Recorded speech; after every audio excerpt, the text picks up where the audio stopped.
Hello, Everett.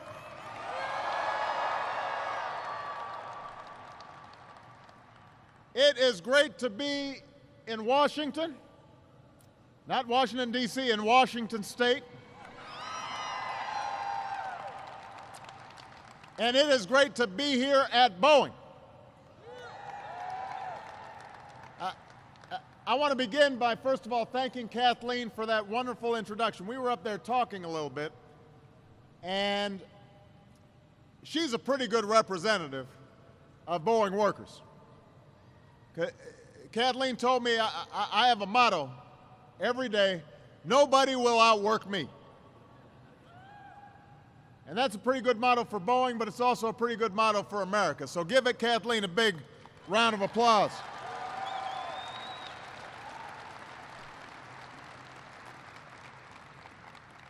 I've been told we're standing in the biggest building in the world, so big you could fit Disneyland inside. Your heating bills must be crazy. I want to thank Jim McNerney and Jim Albaugh for hosting us here today. Give them a big round of applause.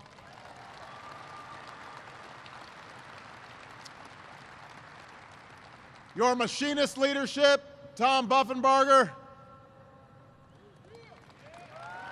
Rich Maholsky,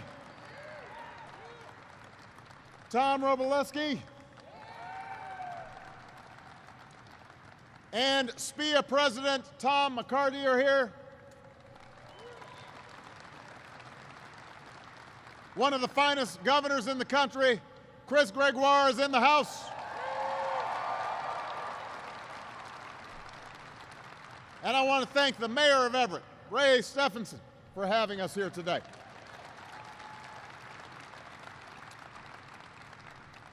Now, I want to thank all of you for also giving me a pretty smooth ride.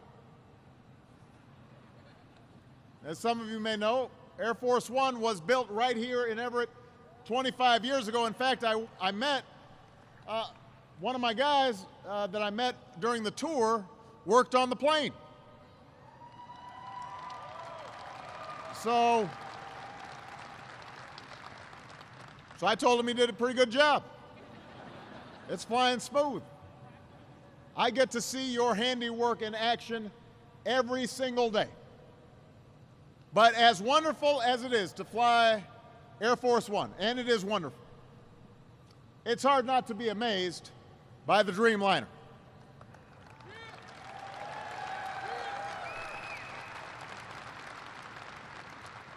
I noticed this one's going to United, one of our outstanding carriers, and I have to mention that just because I'm from Chicago, so I've got to give a few extra props there.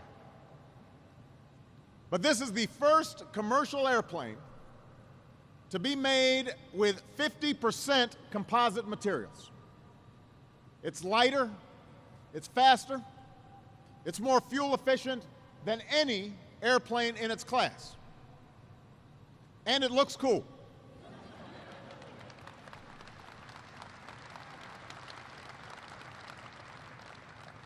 The Dreamliner is the plane of the future. And by building it here, Boeing is taking advantage of a huge opportunity that exists right now to bring more jobs and manufacturing back to the United States of America.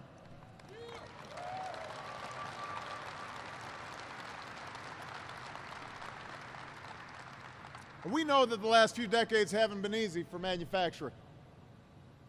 New technology has made businesses more efficient and more productive, and that's a good thing.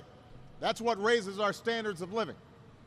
It means we can get better products for less. But that also means that companies need fewer workers to make the same amount of product as they used to. And technology makes it easier for companies to set up shop and hire workers anywhere where there's an internet connection. And so the result has been this transition process that's been incredibly painful for a lot of families and a lot of communities.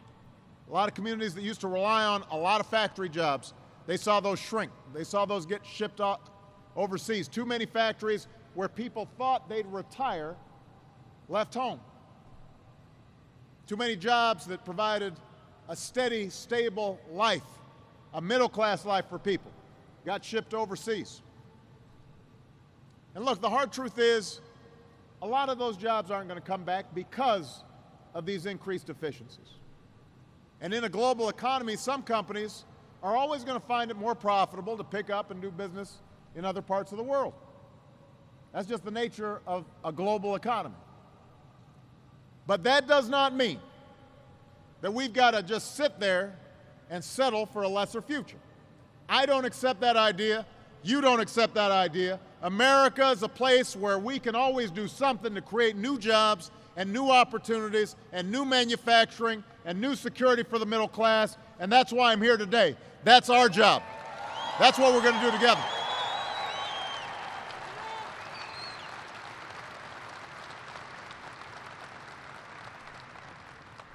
Now, just today, we actually took an important short-term step to strengthen our economy. Just before we got here, Congress did the right thing and voted to make sure that taxes would not go up on middle-class families at the end of this month.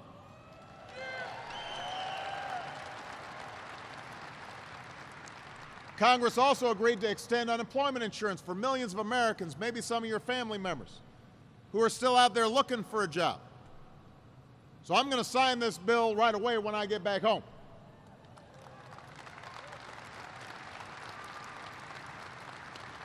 You guys may remember this middle-class tax cut's something I proposed in my jobs bill back in September. And because you kept the pressure on Congress, because you reminded people what it means to have $40 taken out of your paycheck every week, it got done. This is a big deal, and I want to thank members of Congress for listening to the voices of the American people. It is amazing what happens when Congress focuses on doing the right thing instead of just playing politics. This was a good example, and Congress should take pride in it.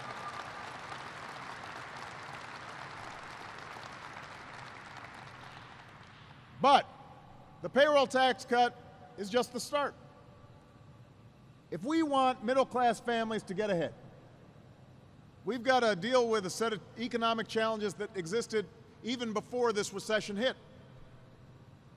And we've got a choice right now. We can either settle for a country where a few people do really well and everybody else is struggling, or we can restore an economy where everybody gets a fair shot, and everybody does their fair share, and everybody plays by the same set of rules from Washington to Wall Street to Main Street. Everybody's doing their part.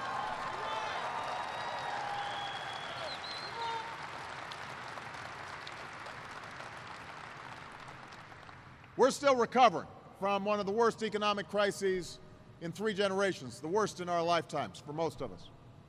And we've still got a long way to go to make sure everybody who wants a job can find one, and every family can regain that sense of security that was slipping away even before this recession hit. But the tide is turning. The tide is beginning to turn our way. Over the last 23 months, businesses have created 3.7 million new jobs, and American manufacturers are hiring for the first time since 1990, and the American auto industry is back, and our economy is getting stronger, and that's why we can look towards a promising future. And Boeing is an example of that. But to keep it going, the last thing we can afford to do is to go back to the very same policies that got us into this mess in the first place. We can't go backwards, we got to go forwards. We can't go back to an economy that was weakened by outsourcing and bad debt and phony financial profits. I want us to make stuff. I want us to sell stuff. So in the State of the Union, I outlined a blueprint for an economy that's built to last, that has a strong foundation. An economy based on American manufacturing and American know-how, American-made energy, skills for American workers, and the values that made America great. The values that Kathleen talked about: hard work and fair play and shared responsibility. That's what America's about. And that blueprint starts with American manufacturing. It starts with companies like this one. You know, a lot of people say, well, there are going to be fewer manufacturing jobs than there were in the past. I already said, we're more efficient now. What used to take 1,000 people to make, you might only need 100 now. We understand that. We understand that there are going to be more service jobs. That's important. We want to make sure that we're promoting service industries as well. But manufacturing has a special place in America. When we make stuff and we're selling stuff, that creates jobs beyond just this plant. It raises standards of living for everybody. And here at Boeing, business is booming. Booming. Last year, orders for commercial aircraft rose by more than 50%. And to meet that demand, Boeing hired 13,000 workers all across America, including 5,000 right here in Everett.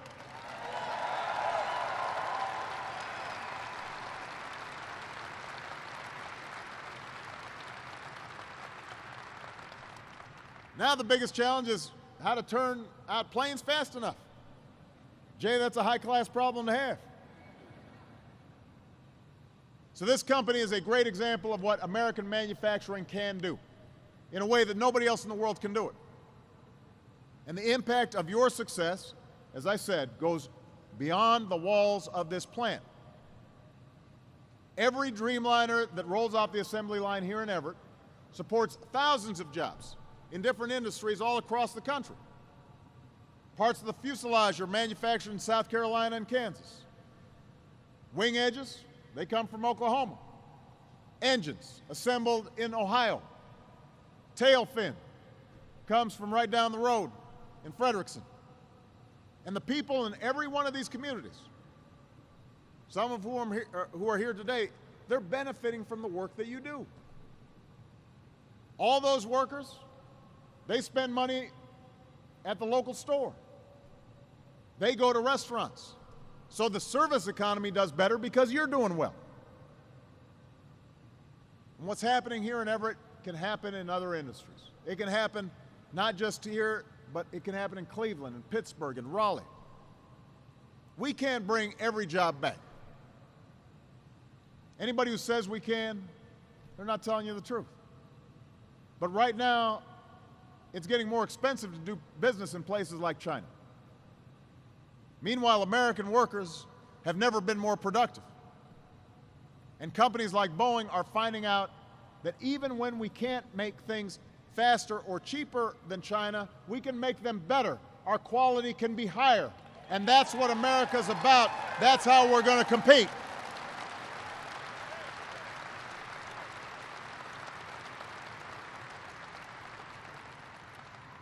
Now, during the State of the Union, I issued a challenge to America's business leaders.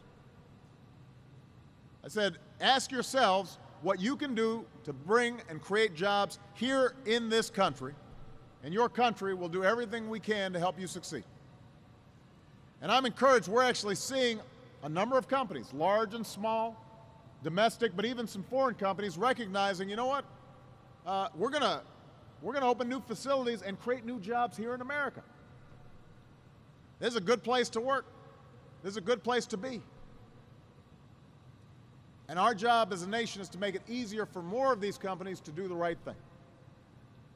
That starts with our tax code. Right now, companies get tax breaks for moving jobs and profits overseas. Meanwhile, companies that choose to stay in America get hit with one of the highest tax rates in the world. That doesn't make any sense. So my message to Congress is, what are we waiting for? Let's get this done right now. Let's make some changes to the tax code.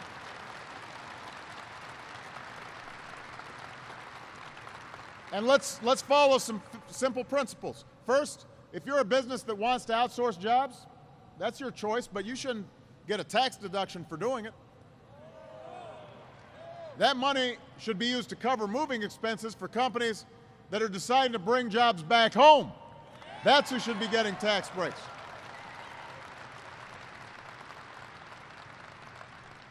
Second, no American company should be able to avoid paying its fair share of taxes by moving jobs and profits overseas. My attitude is every multinational company should have to pay a basic minimum tax. You should not have an advantage by building a plant over there over somebody who's investing here and hiring American workers. And every penny of that minimum tax should go towards lowering taxes for companies like Boeing that choose to stay and hire here in the United States of America. Number three, if you're an American manufacturer, you should get a bigger tax cut. And if you're a high-tech manufacturer, we should double the tax deductions you get for making your products here. And finally, if you want to relocate in a community that's been hard hit by factories leaving town, then you should get help financing that new plant, or financing that equipment, or training for new workers. Everett, it is time to stop rewarding companies that ship jobs overseas, reward companies that are creating jobs right here in the United States of America. Congress should send me these tax reforms. I'll sign them right away.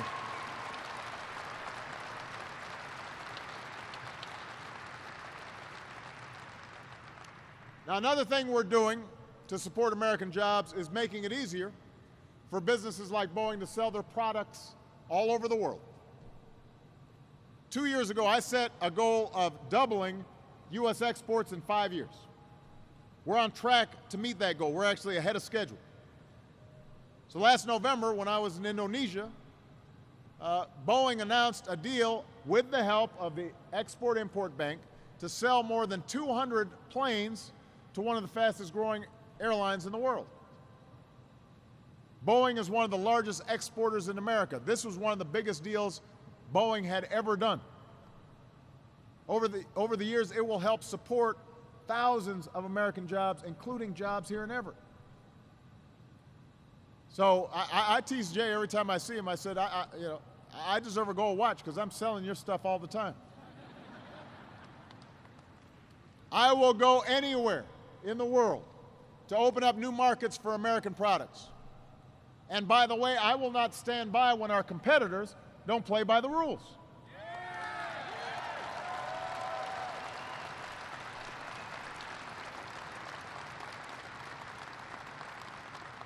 That's why I directed my administration to create a trade enforcement unit that just has one job: investigating unfair trade practices in countries like China or places like Europe. That's why it's so important for Congress to reauthorize the Export-Import Bank. This bank is led by Fred Hochberg, who's right here.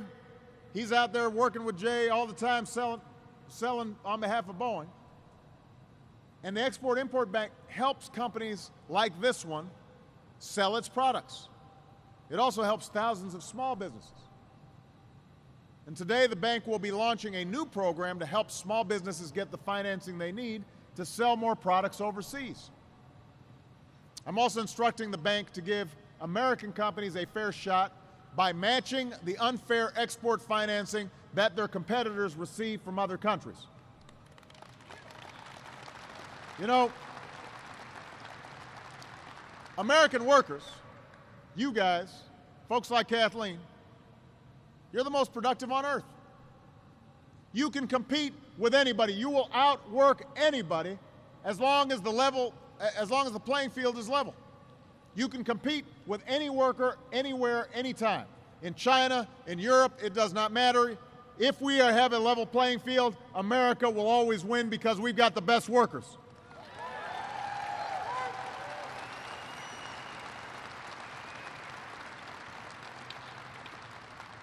It's also because we've always believed in the power of innovation. Innovation requires basic research. Look at this plane. This plane was first designed virtually, using the same technology that was developed by NASA. Government research helped to create this plane. I was in there fooling around with those windows where you press them and they dim on their own. I kept on pressing the button, dimmed, got light. One touch with a finger.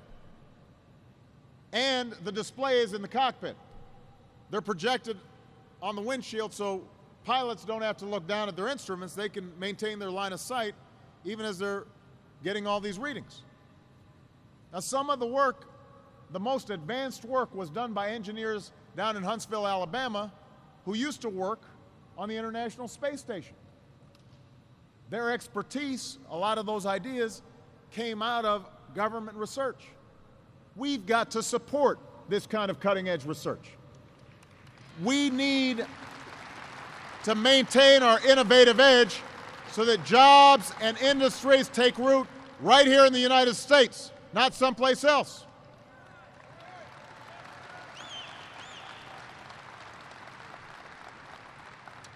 So, Everett, if we want to build an economy that lasts, that is strong, that has a strong foundation, that helps families get into the middle class and stay in the middle class, we've got to do everything we can to strengthen American manufacturing. We've got to make sure we're making it easier for companies like Boeing to create jobs here at home and sell our products abroad.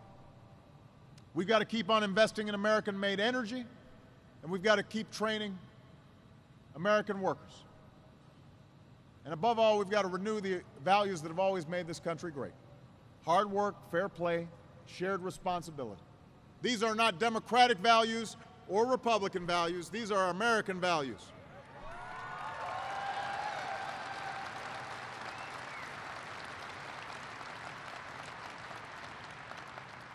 They've seen us through some tough challenges. But we've always emerged stronger than before because of these values. And we're going to come out stronger than before this time as well. And I know it because of the people who are here. You know, in December of 2009, the first Dreamliner took off on its maiden flight right here in Everett. Some of you are probably out there seeing it. It was a cold, windy day. That didn't stop 13,000 employees all from coming out and seeing what they had built, seeing the product of all their hard work suddenly filling the skies. And one of these people was Sharon O'Hara. Is Sharon here? Where's Sharon? There's Sharon right there. Sharon works as an executive office administrator for the leaders of the Dreamliner team. Now, executive assistant means basically you're doing all the work.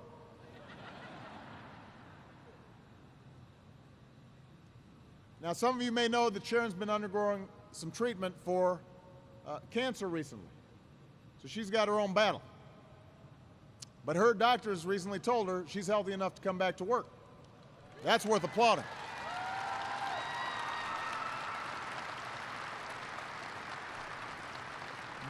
Sharon, there are a lot of people who are happy to see you back at work.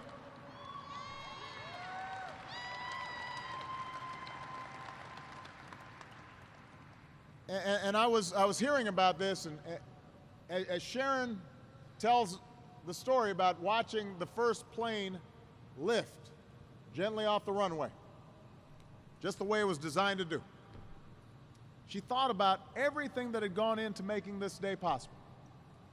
All the challenges, all the setbacks, the thousands of hours of brain power and manpower and woman power.